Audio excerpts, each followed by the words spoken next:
Richard, the declaration from America's top diplomat is a reminder that as this incredible tension between the U.S. and China rises, Hong Kong is caught right in the middle. No longer autonomous from China. That's how U.S. Secretary of State Mike Pompeo has branded Hong Kong as Beijing moves to tighten its grip on the territory. His declaration is more than words. It opens the door to significant U.S. action, including the possibility of revoking Hong Kong's special trade status.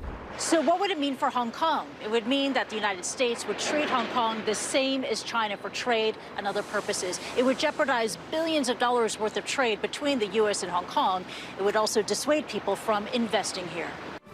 It could also hurt China. The territory is a valuable east-west conduit for international trade and finance, and the world. The U.S. has enough power economically and politically to make its regulations towards Hong Kong really impact the whole world. Like a German company could have an operation in Hong Kong that helps funnel goods and services through that city to the U.S., and suddenly that becomes impacted. So in that sense, it's a bigger ripple effect than simply two countries' relations. Pro-democracy protest leaders in the city welcome the move. According to the report by Secretary Pompeo, which just imply how the international community and the Western country realize how Hong Kong is the city without autonomy under the hardline rule of Beijing. Would revoking Hong Kong's trade status actually help in the battle for Hong Kong's autonomy?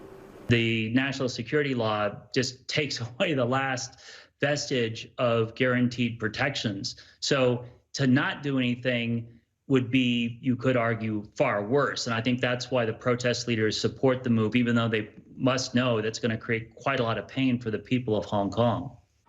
Meanwhile, U.S. businesses in China are taking a wait-and-see approach, with the president of the American Chamber of Commerce in Hong Kong saying American companies have already been evaluating the situation in Hong Kong due to the protests last year and other indicators.